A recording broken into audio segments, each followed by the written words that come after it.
Guten Morgen um 6 Uhr aus dem Himalaya in Indien. Wir haben auf 4800 Meter Höhe übernachtet, quasi die Höhe vom Mont Blanc. Der höchste Berg von Europa. Jetzt auch am Morgen ganz schön frisch. Ja, und wir sind ja aus dem Nubra-Tal losgefahren, haben jetzt hier bei diesem Buddha-Park übernachtet und haben da ja gestern nochmal richtig geil ganz viele Yaks gesehen, die jetzt auch schon wieder da rumlaufen. Und wir sind so früh aufgestanden, um wieder wenig Verkehr zu haben, weil wir jetzt wieder auf 5000 irgendwas Meter fahren müssen. Und wer sich erinnert, wer das Video, als wir ins Nubra-Tal gefahren sind, gesehen hat, das letzte Stück, beziehungsweise jetzt das erste Stück, um auf den Pass zu kommen, ist eine ziemlich schlechte Straße. Wir rechnen also so ein bisschen mit dem Schlimmsten. Vielleicht müssen wir rückwärts hoch, vielleicht schaffen wir es auch irgendwie, aber da wollen wir einfach einen zeitlichen Puffer haben und nicht gestresst werden durch andere Touri-Autos. Naja, es sind nur noch 11 Kilometer, man kann die Spitze da schon sehen, diese Antenne da oben. Aber die letzten 1,5 Kilometer waren halt mit mega tiefen Schlaglöchern, ganz schlechte Straße. Und das ist halt unsere größte Schwäche, schlechte Straße bergauf. Ja. Weil wir müssen halt schnell fahren und Schwung holen, aber wenn die Straße schlecht ist, dann geht das ja nicht so gut. Deswegen müssen wir mal gucken, wie es läuft. Aber irgendwie müssen wir ja darüber, weil wir Sonst können bleiben nicht... wir für immer hier. Ja. Genau, deswegen geht es jetzt los. Okay, und jetzt müssen wir erstmal gucken, was wir den Motor anbekommen, weil es ist kalt und keine Luft. Das ist immer ein bisschen schwer. Okay, hoffen wir das Beste.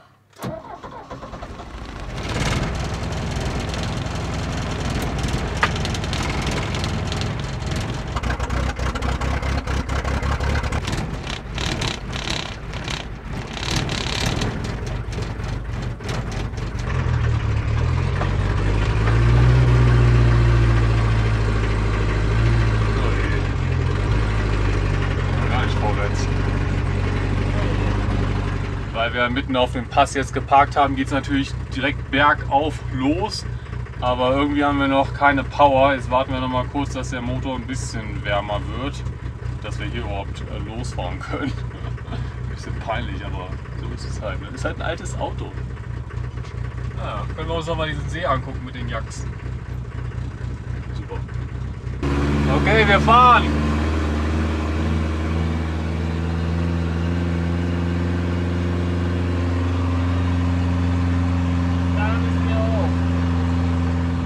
Falls wir übrigens mal wieder ein bisschen fertig aussehen, liegt das daran, dass wir wieder eine richtig beschissene Nacht hatten, weil einfach so ein Hunderudel gebellt hat, was das Zeug hält. Also um unser Auto rum die ganze Zeit, es war so unglaublich laut, die haben da irgendwas verteidigt. Naja, deswegen haben wir beide, glaube ich, nur so 2 Stunden geschlafen oder so. Und jetzt geht's die Serpentinen hoch.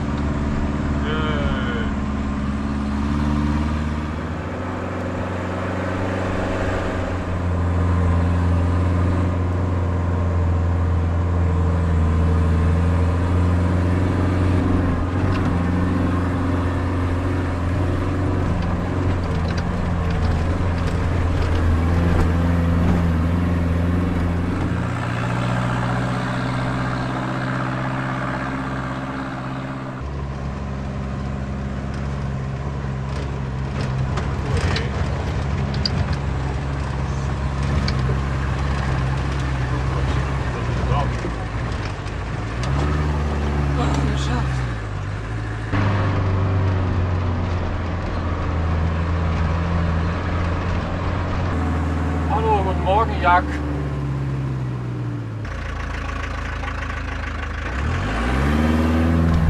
Bisher ist es nicht so schlimm wie gedacht, weil die, glaube ich, auch die Schlaglöcher mit so kleinen Steinen quasi ausgebessert haben. Also es ist immer noch keine gute Straße, aber man sinkt nicht mehr einen halben Meter ein, wenn man hier lang fährt. Hui. Das wird steil. We can do it. Uh oh. Yes, yes, yes. Nice. Und es ist echt viel mehr los als erwartet. Jetzt nicht diese Touri-Taxen, dafür dieser ganze LKW- und Warenverkehr. Deswegen warten wir jetzt mal kurz, damit die da entspannt an uns vorbei können und wir dann entspannt weiterfahren können.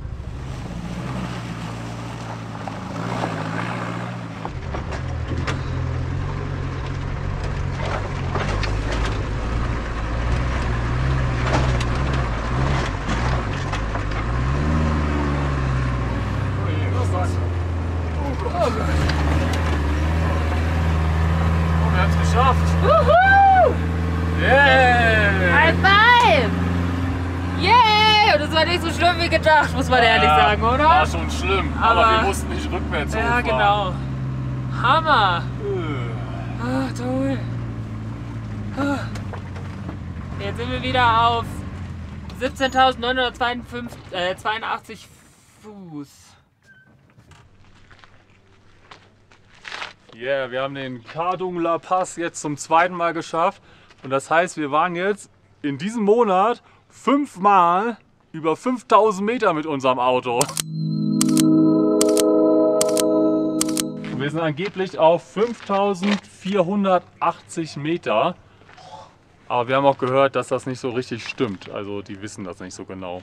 Ich bin sehr erleichtert. Das war schon jetzt wieder sehr aufregend, aber wir haben es geschafft. Hammer.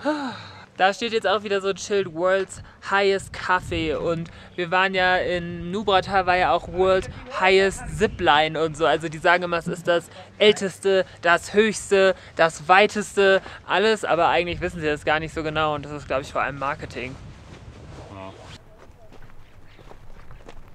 Yeah, das ist doch mal eine Aussicht hier. Hammer. Und viel Müll gibt es natürlich. Wer hätte es anders erwartet? Ja, was man nicht alles so vor 7 Uhr am Morgen machen kann, ne? Boah, ich bin aber wirklich müde, ey. Ja, wir haben echt nicht viel geschlafen. Aber es ist gut, dass das jetzt geschafft ist. Und jetzt geht's ja nur noch runter. Jetzt geht's nur bergab bis nach Lee und dann können wir da entspannen. So, noch mal gucken, wo. Und irgendwie was frühstücken. Das sieht ja aber alles nicht so toll aus. Okay, jetzt geht's runter und unser Gas spinnt ein bisschen mit der Höhe. Der Motor bekommt einfach keine Luft. Ich drücke ein bisschen aufs Gas und bewege es nicht.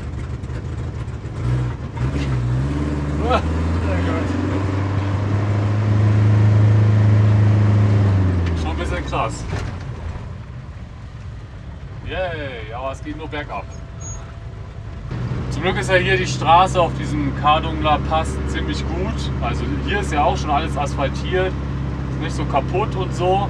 Weil als wir ja versucht haben zum Pangong Lake zu fahren, der Pass war ja richtig schlimm. Und Felix und Philipp, die wir ja getroffen haben, die auch mit dem orangenen Düdo unterwegs sind, die sind da rüber gefahren und die meinten, das war eine richtig schlimme Straße. Also die sind bis zum See gefahren. Aber es war wohl echt nicht geil. Kleines Holperstück. Und da in der Ferne sieht man schon Lee, wo es so grün ist.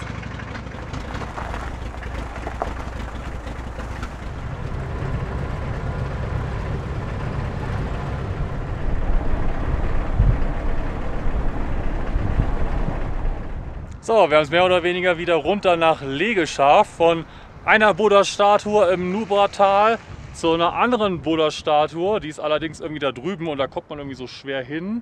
Das schaffen wir heute wahrscheinlich nicht, aber vielleicht können wir uns die morgen oder so nochmal angucken. Jetzt suchen wir uns erstmal wieder einen Parkplatz und müssen erstmal was essen und dann laufen wir vielleicht nochmal durch die Stadt ein paar Dinge erledigen. Okay, wir haben jetzt hier an diesem Kloster oberhalb der Stadt geparkt. Hier haben wir auch geparkt, bevor wir losgefahren sind zum Kardungler Pass.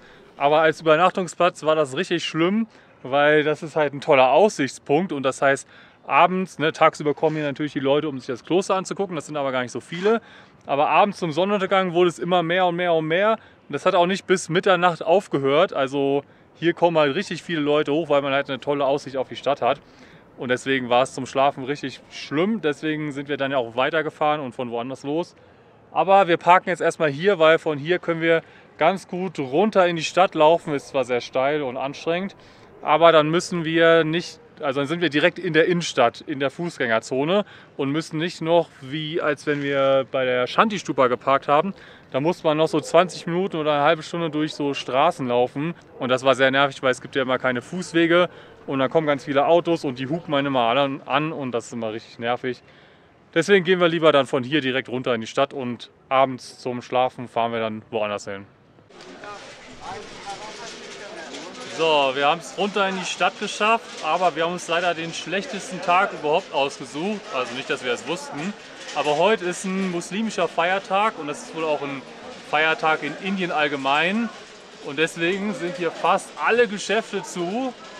Und ganz viele Leute, hauptsächlich Männer, laufen jetzt einfach hier rum und hängen hier in dieser Fußgängerzone ab. Jetzt können wir irgendwie all die Erledigungen, die wir machen wollten, nicht machen. Ah, wir können ja mal gucken, ob das RTL-Geschäft aufhat. Wer weiß.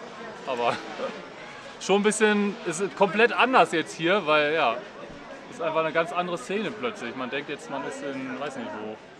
Istanbul. Istanbul, ja.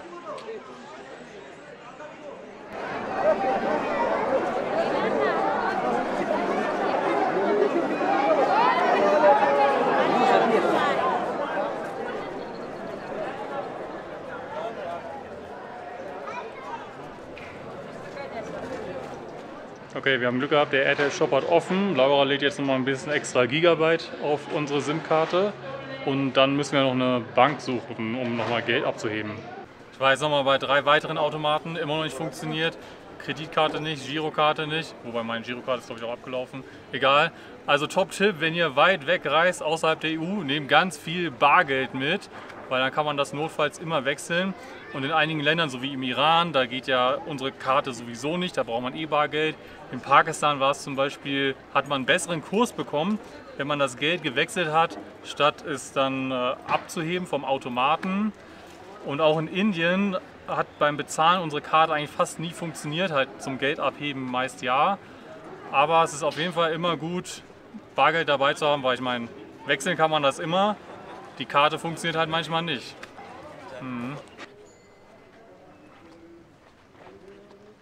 Wir waren jetzt gerade noch kurz in diesem Tempel drin, in der Mitte der Stadt.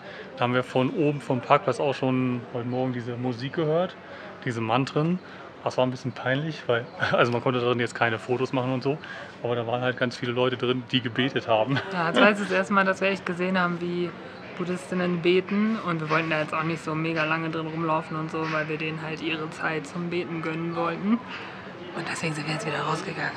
Ja, aber auch schöner Tempel. Ja, aber das ist dann halt der Tempel, wo alle, die hier in der Stadt leben, anscheinend hingehen, anstatt zu denen, die hoch auf den Bergen sind, was ja auch Sinn macht. So, wir haben jetzt hier so ein veganes Café gefunden. Das müssen wir natürlich unterstützen zum einen. Zum anderen haben hier voll viele Cafés einfach so einen Blick über die Stadt, und das ist immer richtig einzigartig und richtig schön. Und guck mal diese Latte-Art an, Leute. Hammer.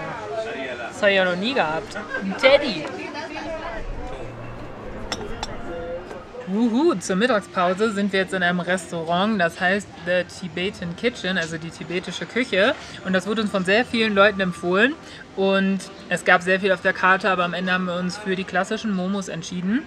Und das hier sind jetzt Veg-Momos und die sehen ja richtig gut aus, ne? Wie so Sommerrollen fast. Wir sind freudig, das jetzt probieren zu können.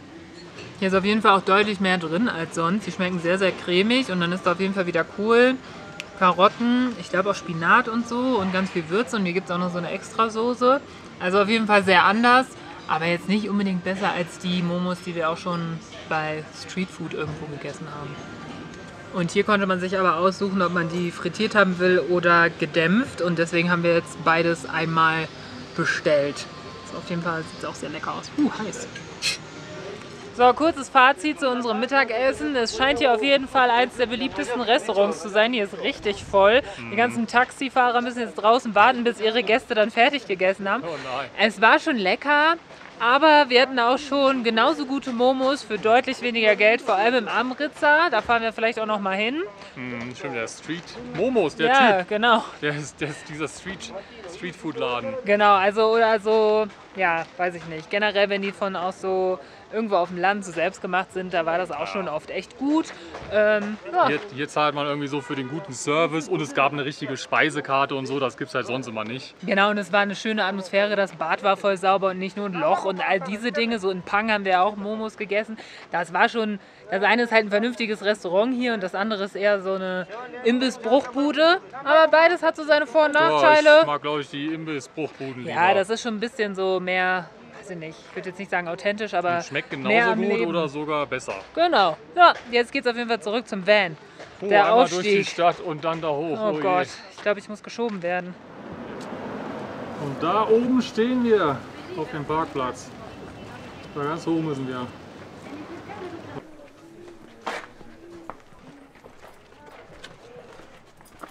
In den Seitenstraßen sind wir so auf der Suche nach einem Gemüsegeschäft. Weil bisher gab es immer nur Souvenirgeschäfte oder so kleine Mini-Supermärkte, da gibt es aber dann irgendwie kein Gemüse. Hussein Vegetable Shop hat zu. Oh nein. Wer unser Video gesehen hat, wo wir schon mal in Leh waren, da waren wir vor allem in der Fußgängerinnenzone und waren so völlig überrascht, dass es gar nicht so indisch war, weil es sehr ordentlich ist, nicht so viele Autos und so weiter. Jetzt läuft man hier so in der Altstadt rum und man muss leider sagen, hier ist dann wieder der Geruch nach Pipi und ganz viel Müll und so. Typisch indische Altstadt. Ja, hier leben wahrscheinlich dann wieder eher die Ärmeren. Das ist jetzt kein Neubaugebiet mit fetten Hotels, sondern halt die alte verwinkelte Altstadt. Abwassersystem auch nicht so ideal. Nee, guck dir das mal an. Dementsprechend riecht's. Auch wenn das hier so mega schön aussieht, ne? Und dann auch immer, das wird, also ganz oft ist an den Häusern auch so Beschriftungen, von wem das so gesponsert ist und so. Also man macht hier schon was um den, oh Gott, sorry, um die Kultur zu erhalten und so. Aber ja, zum Beispiel Heinrich Böll Stiftung Deutschland hat das hier gesponsert oder mit unterstützt. Toll. Kurze Pause beim Aufstieg und da wollte ich noch mal hier so ein Beispiel zeigen von so einem eher traditionell gebauten Haus. Wenn man jetzt hier reingucken würde, wäre das halt alles ziemlich dunkel und da sind jetzt auch nicht so viele Fenster und so und ich glaube, das isoliert dann halt ganz gut im Winter und das ist ja das, was ein Local mal zu uns meinte, dieser neue Baustil von den Hotels und so weiter überhaupt nicht für den Winter gemacht ist, im Gegensatz zu halt den traditionellen Ladakhi und tibetischen Gebäuden. Weil wenn man das vergleicht mit dem Hotel, wo wir auch zu Besuch waren, alles so mega offen, irgendwie nur Beton, kann das wahrscheinlich die Wärme nicht so gut speichern wie halt diese Lehmhäuser hier.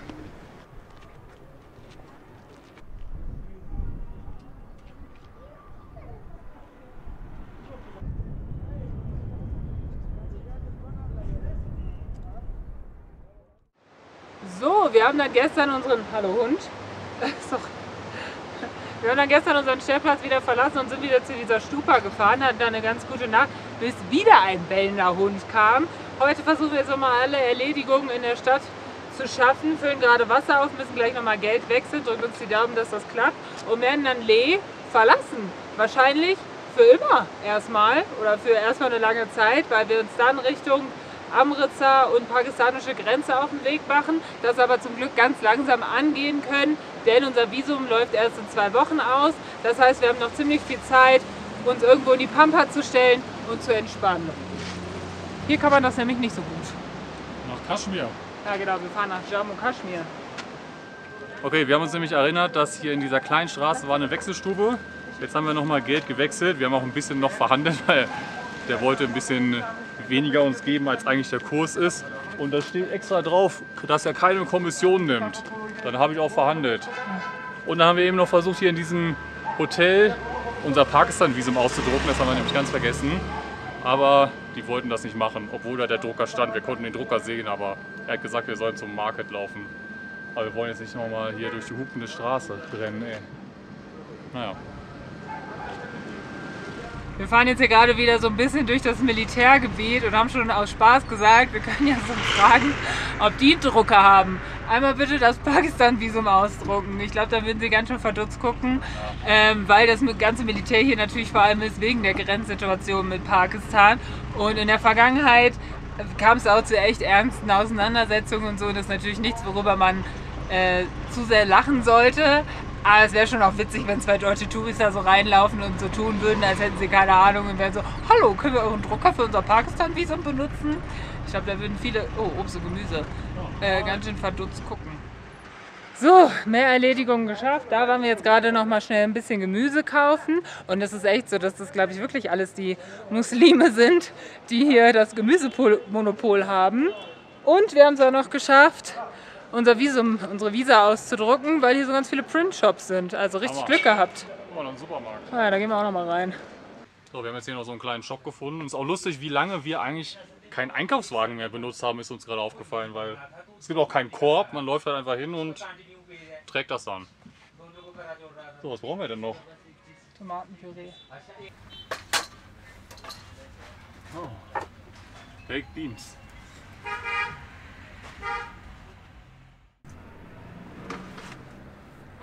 Das ist jetzt mal wieder ein richtig erfolgreicher Einkauf. Und guck mal, was ich mir ausgesucht habe, was es vor lange nicht mehr gab. Sojamilch. Jetzt kann ich meinen Kaffee wieder mit Sojamilch trinken und nicht mehr schwarz. Und was nimmt Mariano? So eine Ketchup-Soße. Kontinentalsoße. Ja. Weil alles andere ist zu scharf für uns. Und irgendwie haben wir immer so ein Soßenproblem.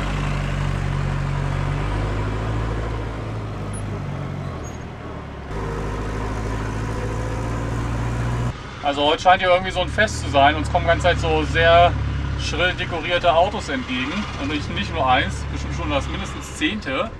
Und da sitzen immer so Männer mit diesen ganzen weißen Schals drin. Ich weiß nicht, ich kann das gar nicht erkennen. So wie so eine Hochzeit oder weiß auch nicht genau, was sie feiern. Wir wissen nicht genau, was es ist. Die kommen alle aus dem Ladakh Scout Regimental Center. Da kommen diese ganzen Autos raus. Deswegen ist hier Stau.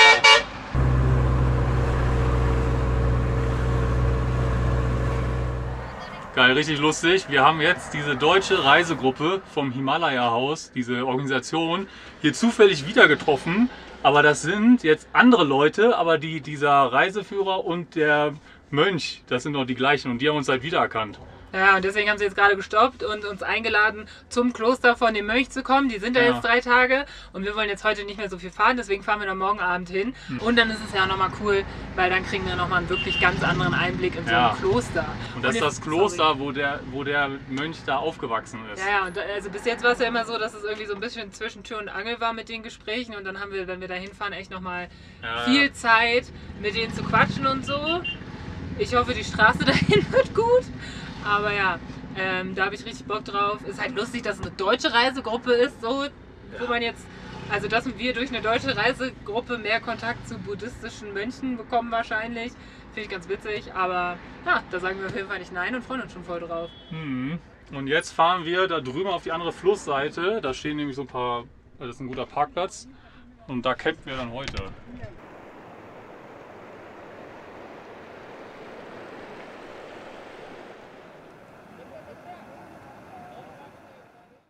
So, es ist der nächste Tag. Wir konnten uns ein bisschen erholen, haben sehr gut geschlafen. Gestern Abend kam noch eine Gruppe Jugendliche mit ihrem Auto, haben ganz laut Musik gehört, so wie das in vielen Ländern ist.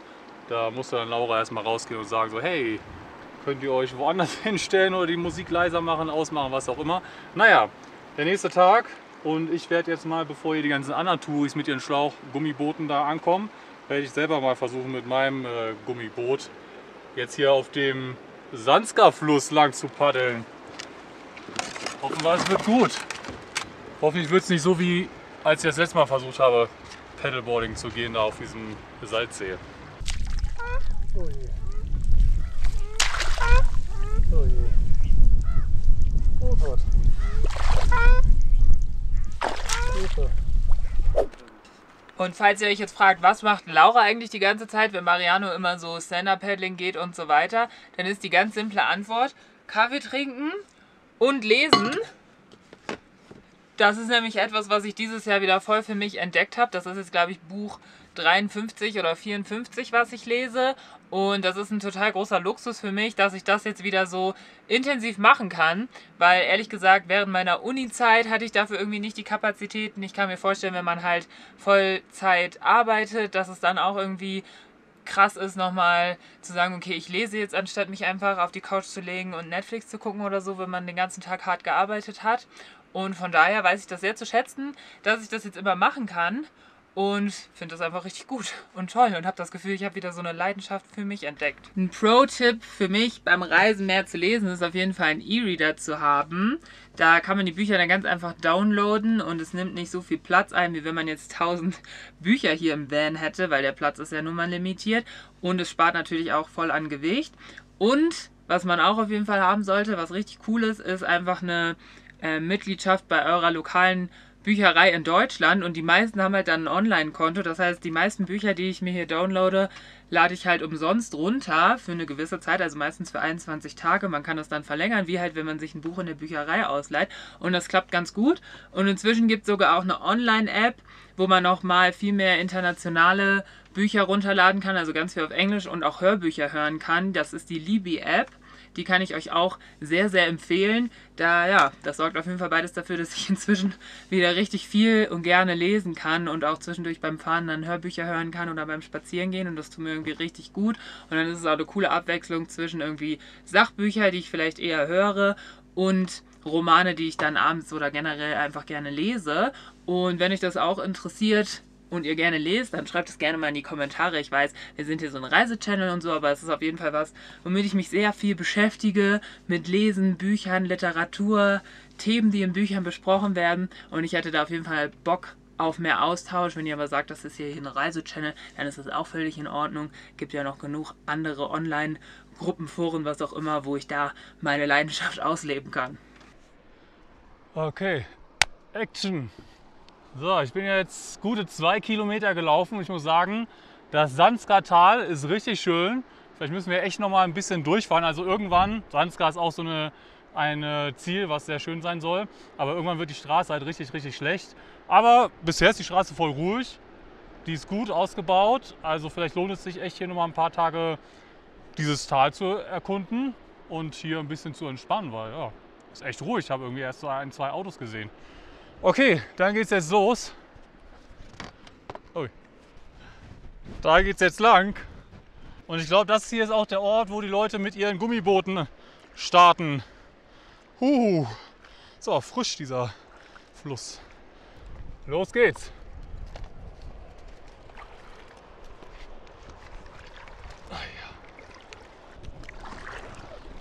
Hier geht's noch, aber da vorne fängt die Strömung an. Und in den Kurven muss ich ein bisschen aufpassen.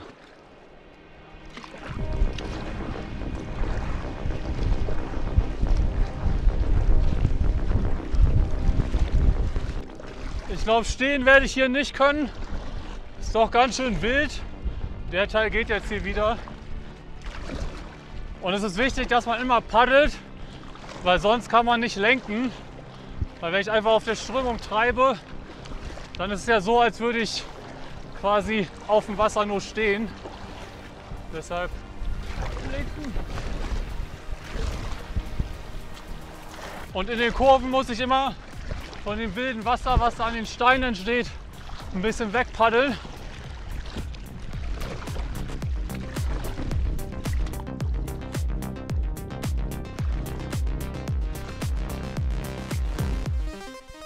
Ja, ist echt so wie auf der Elbe. Da bin ich auch schon viel mit dem Kajak unterwegs gewesen. Grüße an alle meine Kajakfreunde in Hamburg. Echt schön hier und sehr ruhig.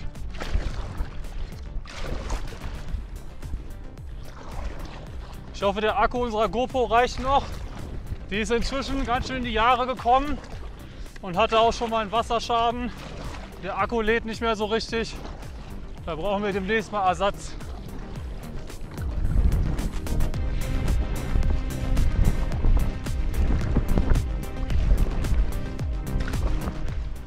Jetzt höre ich hier entspannt ein Hörbuch und warte, dass Mariano angepaddelt kommt. Und ich glaube, da hinten ist er, was ein sehr gutes Zeichen ist, dass er nicht vom Paddleboard gefallen ist oder so. So, jetzt bin ich fast da. Dann muss ich es gleich nur noch ans Ufer schaffen. Sonst fließe ich hier mit dem Sandscar auf den Indus. Und dann, na gut, könnte ich eigentlich da bleiben und immer weiter bis nach Islamabad. Okay, jetzt darüber. Ui, hier ist es schnell.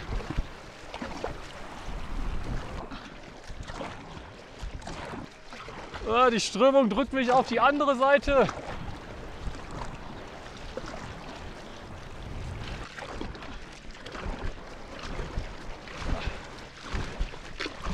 Oh Gott, hier ist ja der Boden.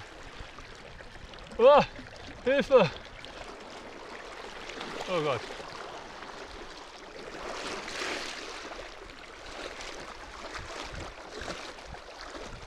Yay! Ich hab's geschafft. Juhu!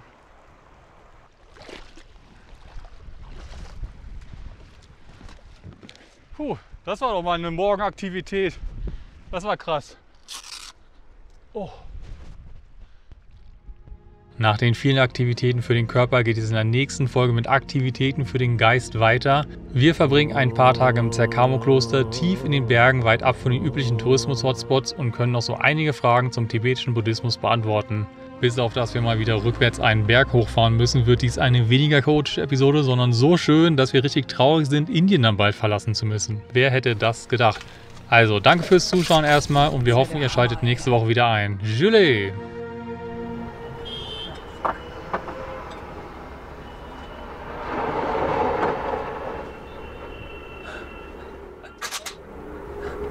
Super.